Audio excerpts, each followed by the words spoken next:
Hey affiliates, staff meeting is on. Your marketing person. Yes, you should have one. I remember what it was like to do everything. Teach the lessons, answer the phones, answer the emails, clean the toilets, mop. We did it all.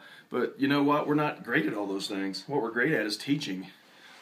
Hence, if we're not great at the marketing and the talking to customers, why are we the ones doing it? And of course, we think it's because we can't afford a marketing person. And I'm going to tell you exactly how we're going to afford a marketing person. Because, I get told that all the time. Well, you had 750 adults. Of course you could afford a marketing person. It's like, no, I didn't have a marketing person because I had 750 members. I had 750 members because I had a marketing person. And when I was at Worldwide with Chuck Heacock, this really stood out to me. I was used to martial arts schools. In martial arts schools, you did it all. You signed them up afterwards. You got them there. You made the phone calls. When I went there, they had 1,500 members, but they also had a sales force. And like I said last month, Chuck, he was the top fitness gym salesperson in the state. They got him in there. As big as they were and as good as they were, I truly think they'd have had maybe 400, 500 max students if it wasn't for their sales force. They had a sales force like they have at all your big box gyms. And like I said last month, I paid attention to that. I wanted to pick his brain. I wanted to find out this stuff. So again, truly, no matter how big your gym is, you got to get somebody to do your marketing. First off, when you find somebody that you think will work, tell them it's temporary. Tell them it's a month, maybe 2 at the most. If they do a good job, oh man, hey, let's talk to you about getting making this permanent. If they don't do a good job, hey, they got their month or 2, like you told them. You don't want to just hire somebody because you're desperate. You want to find the right person. At Ohio Krav Maga and fitness, I had the right person. Here's the cool thing: they pay for themselves. My marketing person, I gave them a base pay. It wasn't much because I don't want them to be comfortable with their base pay. I want them to go earn their money. They got $10 for every intro they brought in, and they got $50 for every one they signed up. Now think about that. I charge $19 for the intro. Hence, if I give her, her or him $10 of it, I still made money on them getting paid for the intro coming in. Same thing, I had charged $59 for a setup fee when somebody joined. If I gave my marketing person $50 of that, I still made $9. I didn't lose a penny. I didn't spend a penny. They only got paid on what they brought in. And that's exactly how you should set it up. Again, they pay for themselves. Right off the bat, this is when we had one gym, I pretty much told her, your goal is 15 a month. If every now and then you don't hit 15 a month, what we're going to do, we're going to figure out why. If you consistently don't make 15, your job's in jeopardy. I mean, it's your business. I know we're sweethearts. We hate firing people and all that kind of stuff, but I found out the hard way. As soon as somebody needs replaced, you replace them then. Don't drag it out. If somebody has a goal and they're not bringing them in, that's, they can understand that. You had a goal and you failed. I actually had a marketing person for our kids program once, and after 2 months, that wasn't working out, and they weren't bringing in anywhere close to their goal. So, hey, we got to part ways. Now, what your marketing person's going to do for you is they answer the phones.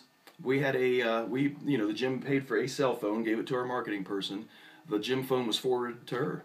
She answered it all the time, and that makes a difference for people. We all the time heard, what? I'm not talking to a machine. This is a real person. So that's absolutely what you want. Now, I told her, don't answer all day on the weekends, don't answer when you're eating dinner, don't answer after a certain time at night. I don't expect that. But during the days, it's nice that people can call and get a hold of somebody. She was constantly looking at the emails and answering those. I gave her an advertising budget. I forget what it was, $300 or $400 a month. Hey, you go. At first, I told her run things by me because I'd advertised and I'd known what works, what doesn't. But then after that, it's like, hey, you know as much as I do about it. It's your job to get people in the door. I'm sure you're going to spend it wisely. So I didn't have to look over their shoulder. After they've been there a while, they know their job. They know it better than you do. That's why you put them in charge of that. Of course, there's a train going by. In a hotel, by the way. Been doing a lot of traveling lately. They set up the demos. They set up group seminars. Like if I don't know. We had neighborhood watch groups that wanted to do a 2-hour seminar. She set those up. She went to businesses. Talked to them about their health fairs, getting in on them, talking to them about doing lessons for their employees. A lot of that. She came from the fitness angle. They're always looking for some health types of things. Now, not so much then, but now I would certainly put her in charge of the social media. All the stuff I'm telling you, Andy's telling me to tell you to do on Facebook. I wouldn't have to spend my time with that. I'd have my marketing person be the expert on that. She would be in communication with Andy and knowing exactly what he or she needs to do with social media.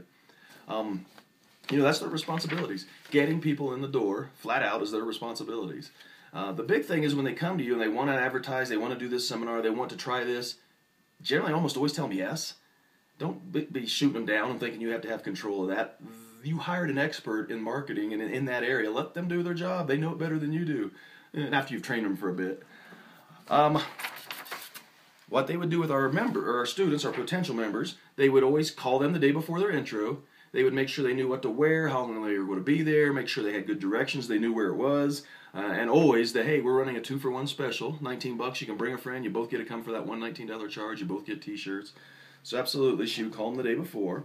When they got there, the day of the intro, of course she would introduce herself, have them fill out the paperwork. She would take them a tour of the gym, and then she would introduce them to the instructor, who knew that whoever it was that day had better, like, oh wow, great to meet you, not just brush them off. So they were introduced to the instructor that day. As soon as we got done with the class, there was an intro, then there was a class. They knew they were supposed to go talk to the lady at the desk. It was a lady for us. You can certainly have a guy. She would then talk to them about signing up. Again, there's no better time than after that first class. They're just blown away. Wow, this is cool. I'm shaking. This was a great workout. That's when we want to sign them. And what we would tell them, she would show them the schedule, let them see all the cool stuff they could do, how often they could come. Then she would show them the payment, what it is. We didn't have a payment sheet that you could walk out with. We had one payment sheet laminated. If they needed to take it with them, hey, write it down on another piece of paper. And then she would throw a couple things at them. Number one, if you sign up tonight, we'll take that $19 off of your initiation fee. The $19 you already gave us for the intro, we'll take that off of your $59 sign-up fee. And also, if you sign up tonight, we'll give you gloves. I think that's what we did. We gave them back gloves, or one time we had the forearm guards. I know Azar in Texas gives them a pair of focus mitts. I think that's fantastic. You can get those things for, what, $9, $10? But certainly you want to give them something. Now, we weren't high pressure. If they said, hey, I got to go check with my wife, we would always say something like, well, I'll tell you what, you come back by Wednesday, 3 days from now, and I'll still give you that $19 off, give you your gear. And we would get, probably more than half that would actually come back a couple days later because they appreciated that we weren't high pressure. What she'll do then is follow up. If they didn't sign that night, they didn't come back in a couple of days, she'll give them a call. Most of the time, 95% of the time, they love the class. If they don't sign, it's probably because finances, probably because of money. Now, I gave my marketing person some leeway there. This person had the intro, they liked it. Hey, I cannot sign because of the money. Then maybe offer some deals, and only then. This is 3 or 4 days after they were there. Because getting some money out of that person is better than not getting anything. And right now you're in the position they liked it, but they just can't afford it. So maybe she'll tell them, oh, we got a one day a week special. It's 60% of what we charge. It's $59 instead of $99. Or she's got leeway to do some things. If there were 2 of them, hey, one of you can come for free. Again, we're getting some money where we weren't going to get any. Now, we also kind of let them people know, hey, don't let anybody else know the deal I'm giving you. But it was something that she would do 2 or 3 days after they were supposed to have been back and signed up, and they didn't. So, the next thing she did was she kept all the info on everyone that ever walked in there. If we ever had a seminar, you can bet that person, they got, the email about that seminar. Hey, get them in for a seminar. Maybe they'll say, oh, yeah, I did like this. Hey, okay, I'll sign up now. So she truly kept them in the loop. Constantly, maybe every 3 months, sending them, hey, we got a special, come in, there's no sign-up fee, or, whatever you want to do. Again, these are people that have had an intro, you got them in, and they probably didn't come mainly because of finances. Every now and then they just didn't like it, but man, that's pretty rare. Most people love our classes. They were blown away with what we did there. So, she'll just, every 3 months, send them something. Send them a letter in the mail, send them an email about, second chance. Hey, tell you what, we'll give you 10% off of the monthly charge and won't charge you an initiation fee at all. And, it's worth trying to get them in there. Again, these are people that your marketing already worked and got in there. I'm not big on offering deals at all, but that type of person I certainly would. Because, again, they've seen what you did. They like it. They just truly flat out told you, I can't afford it. So we'll get something out of them instead of nothing. And, again, we build massive classes this way. You can truly sell a class when someone looks in there and there's 50 people and they're like, wow. It'd be a much harder sell if they looked in there and saw 2 or 3. So we want big classes. Got any questions at all? Shoot me an email, give me a call.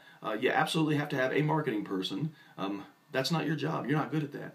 You are an instructor. Hence, that's why you own a gym. Mark Slane, United States Krav Maga Association. I hope to hear from my affiliates. Give me a holler.